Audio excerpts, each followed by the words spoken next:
औज़ुबिल्लाहिमिनश्शैतानिर्रजीम बिस्मिल्लाहिर्रहमानिर्रहीम। नाज़रीन, ये अक्सर लोगों का जो है तो मुंह में छाले पड़ जाते हैं और पक जाता है, जिसे पकना कहते हैं। ज़ुबान आप रोटी नहीं खा सकते, बात नहीं कर सकते, बहुत ज़्यादा तकलीफ़ होती है। तो मेरे साथ चूँकि ऐसे होता रहता है, तो आप गर्म चीज़ खा लें या ये मैदे की आपकी गर्मी की वजह से होती है, या विटामिन बी जो है ये अगर आपके जिस्म में कम हो तो उससे जो आपका ये मुंह का पकना जो है तो ये आम हो जाता है। अब विटामिन बी कहाँ से लाएं? विटामिन बी आप जो अंडे हैं, सिंपली जो है तो अगर नाश्ते में आप अंडे का इस्तेमाल शुरू करें, देखिए इधर गर्म है तो लोग आपको आप समझेंगे कि भाई ये गर्म है तो हम ये अंडे नहीं खाते, तो इससे मुंह और जलेगा। नहीं, ये आपकी विटामिन बी को पूरा करेगा, तो आपके इंशाल्लाह नहीं जलेंगे। तो ये एक पौधा है जिसे मेरा ख्याल है तुलसी का पौधा कहते हैं, हम अपनी ज़ुबान में न्याज़बो इसे कहते हैं, और इससे जो है तो तुख्म में मलंगा निकलता है। अभी 3 नाम मैंने आपको बता दिए, आप अपनी तहकीक कर लें। तो ये इसके चंद पत्ते आप तोड़ लें। अभी ये सर्दी है तो इसके पत्ते छोटे हो गए, तो ये माशाल्लाह हमारे इधर चमन में 3-4 पौधे जो है तो मेरे बेटे ने उगाए। तो ये देखेंगे, तो इसके आपने पत्ते तोड़ लेने हैं। सिंपली आपने इससे पत्ते तोड़ कर और इसको धो लें, साफ़ पानी में धो लें एक बार। और ये देखें अभी खुद ही गिर रहे हैं।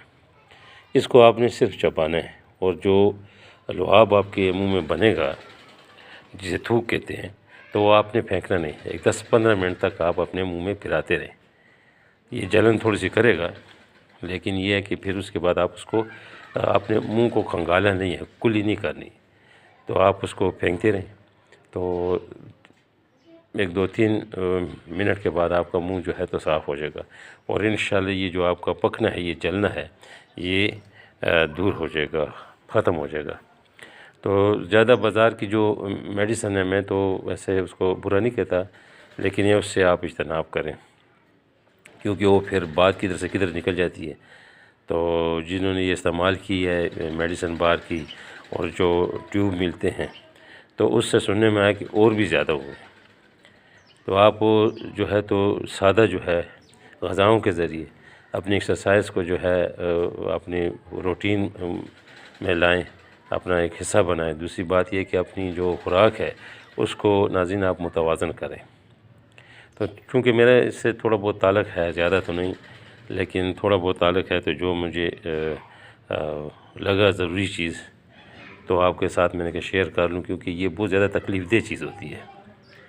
तो नाज़रीन आप अपनी ग़िज़ा को जो है मुतवाज़न रखें। ज़्यादा चिकनाई चीज़ें, ये जो ऑयल है, तो अब इंसान क्या खाए? देसी घी तो हर कोई नहीं खा सकता। तो बहरहाल अपनी रूटीन को, हमारे जो नबी पाक सल्लल्लाहु अलैहि वसल्लम ने हमें एक रूटीन बताई है कि 3 हिस्से आप अपने मैदे का बनाएं। एक जो है तो खुराक का, एक पानी का, और एक हवा का, मतलब है उसको खाली छोड़ें। ये तो नहीं, इतना ऐसा ना हो कि आप उसको सर तक भर दें, तो फिर हिलेगा कैसे, गर्दिश कैसे करेगा। तो इसमें तो पीसना होता है, ग्राइंड करना होता है, आपके उसमें तेज़ाब मिलती है, पानी मिक्सर बनता है, और 1 घंटे के बाद ये फिर जो है तो आगे मुंतकिल करता है। तो लिहाजा इसको आप मुतवाज़न रखें और वॉक ज़्यादा करें, ज़्यादा वर्जिश नहीं कर सकते, वॉक करें, तो इंशाल्लाह आपको ये जो है तो तकलीफ़ात जो है तो नहीं आएंगी। और मैं तो ये कहूँगा माज़रत के साथ कि डॉक्टरों से दूर रहें। अभी शुगर जो है तो आप सुना है कि 120 से भी नीचे ला रहे हैं। तो ये 260 की चीज़ थी, 240, 200, अभी 140 है, 120 है, तो इसको 90-95 तक ला रहे हैं।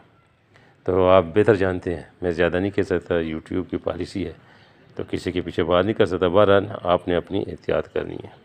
दुआ में याद रखिएगा। मिलते हैं अगली वीडियो, तब तक के लिए अल्लाह हाफ़िज़।